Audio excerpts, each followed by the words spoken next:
안녕하세요. 18.5도입니다. 눈물의 여왕 혜인이 가족이 용두리로 가게 됐습니다. 어쩌면 이 드라마가 보여줄 가장 유쾌하고 즐거운 장면을 위한 빌드업이 잘 마무리가 되고 혜인이 가족의 시골살이가 시작이 됩니다. 혜인이 가족이 어떻게 갱생될지 웃음과 따스함이라고 하는 서사가 기대가 됩니다. 사실상 2부가 이제 시작이 됐다고 봐야 되겠죠. 1부까지를 보게 되면 궁금한 게 있죠. 연애할 때도 그토록 달콤했던 두 사람입니다. 나중에 현우가 잘해줄 때도 보면 혜인이는 그런 현우를 너무 좋아하죠. 그런데 왜 두 사람은 그토록 차갑고 날선 관계였을까? 왜 혜인이는 그렇게 현우를 미워하고 거리를 둘까?이죠.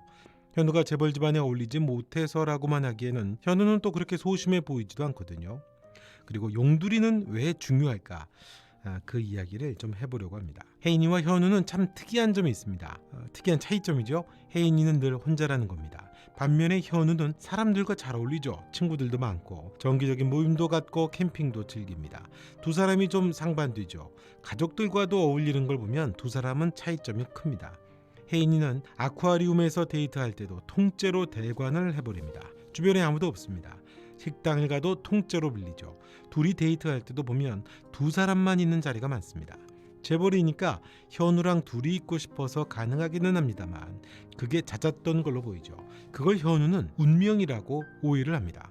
아무도 없는 그 아쿠아리움에서 결국 현우가 청혼까지 하게 되죠. 겉은 차가우니 다른 사람들도 슬금슬금 혜인이를 피하기 일쑤입니다.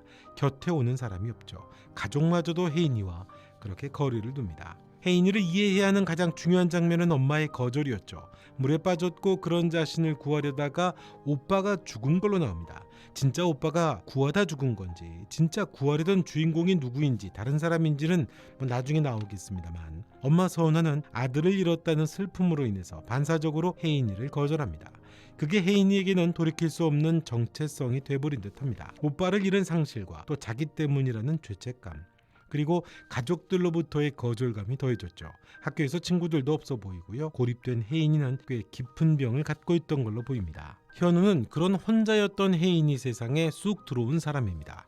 게다가 전세에 적금까지 붙고 있다는 근자감에 나름대로 어려워 보이는 혜인이를 거두어주는 배려까지 보여줬죠. 그런데 아이가 유산이 됩니다. 유산을 한 혜인이가 집의 모든 걸 다 빼버리고 또 아주 쿨하게 사업 이야기로 전화하는 모습이 나오죠. 차갑고 사무적입니다. 그런 혜인이가 현우에게는 충격이었던 것 같죠. 그래서 현우는 아기가 있던 방으로 옮기게 됩니다. 각방살이가 시작이 되죠. 혜인이가 다시 혼자 버려지게 됩니다. 아이의 유산으로 인한 고통은 사실 혜인이가 가장 크죠. 아기는요, 혜인이 손을 잡아주는 또 다른 중요한 가족이었습니다. 혜인이는 선화처럼 아픔을 어떻게 다뤄야 하는지를 모르죠. 어릴 적에 엄마로부터의 거절감이 상처로 고스란히 내재화된 거거든요. 엄마가 손을 밀치며 뺐던 것처럼 잡고 싶었던 아기의 손이 빠져나간 겁니다.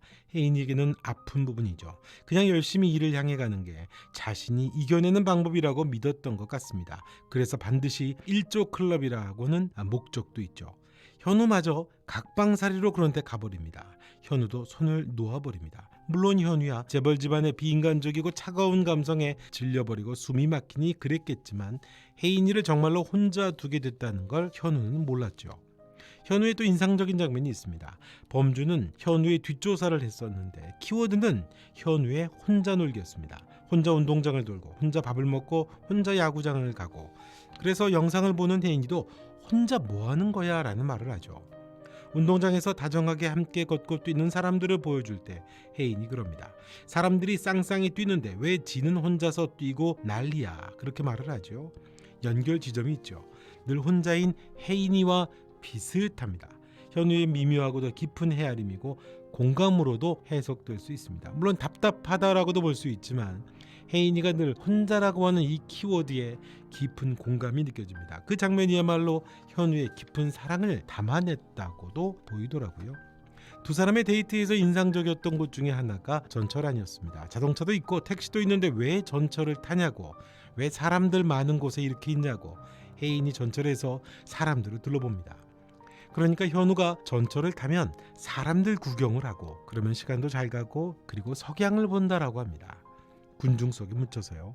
저도 예전에 중학교 다닐 때 당산 쪽에 있는 학교를 다니다 보니까 그 당산 쪽에 있는 석양이 낯이 익었습니다. 또 저도 2호선 타는 것을 즐거워했어 가지고요.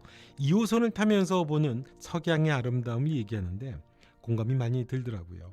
그게 차로 운전을 하면서 지나가는 거랑 하루 일상을 마치고 안식처가 있는 집으로 향하는 사람들과 섞여서 가는 거랑은 좀 느낌이 다르긴 하더라고요.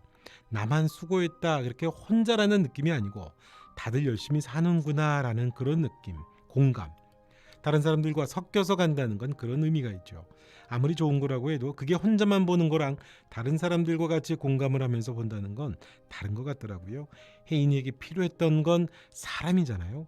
혜인이는 늘 피했던 걸로 보이고요. 독일 여행지에서도 혜인이 그랬거든요. 자신의 옆에 현우가 있기를 바랬다고, 혼자 있는 게 너무 싫었다고 했습니다. 비단 독일뿐이 아니었겠죠. 혜인이는 너무 오래 혼자였던 겁니다. 그렇게 혼자였던 혜인이가 아기에게서 손이 놓아지게 되고 또 남편 현우로부터 또 손이 놓아지게 되고 그렇게 혼자가 되면서 그 상처를 어떻게 다룰지를 몰랐기 때문에 그랬던 것 같습니다.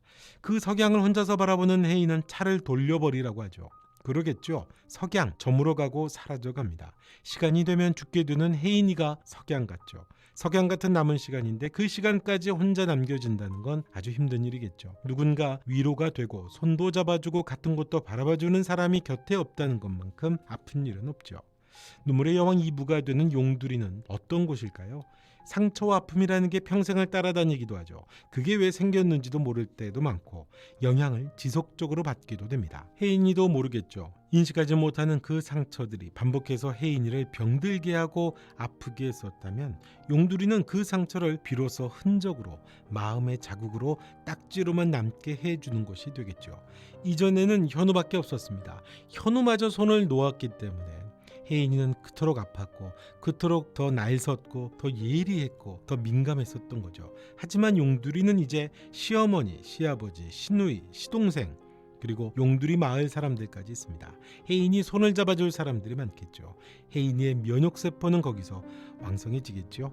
기업은 사기를 당해 망했지만 용두리야말로 혜인에게는 진정한 낙원이 되지 않을까요? 기업은 현우가 다시 되찾아오면 되는 거니까요. 가족은 그렇게 소중한 거 아니겠습니까? 이 드라마에서 유독 손을 잡아주는 장면, 손을 잡는 것에 대한 이야기가 많은 이유가 그런 의미가 아닌가 싶습니다. 상처를 다루는 가장 좋은 방법은 곁에서 좋은 것을 기억해주고 손을 잡아주는 가족들이 있을 때 상처를 다룰 수 있다라고 하는 걸 이 드라마가 이야기하는 게 아닌가.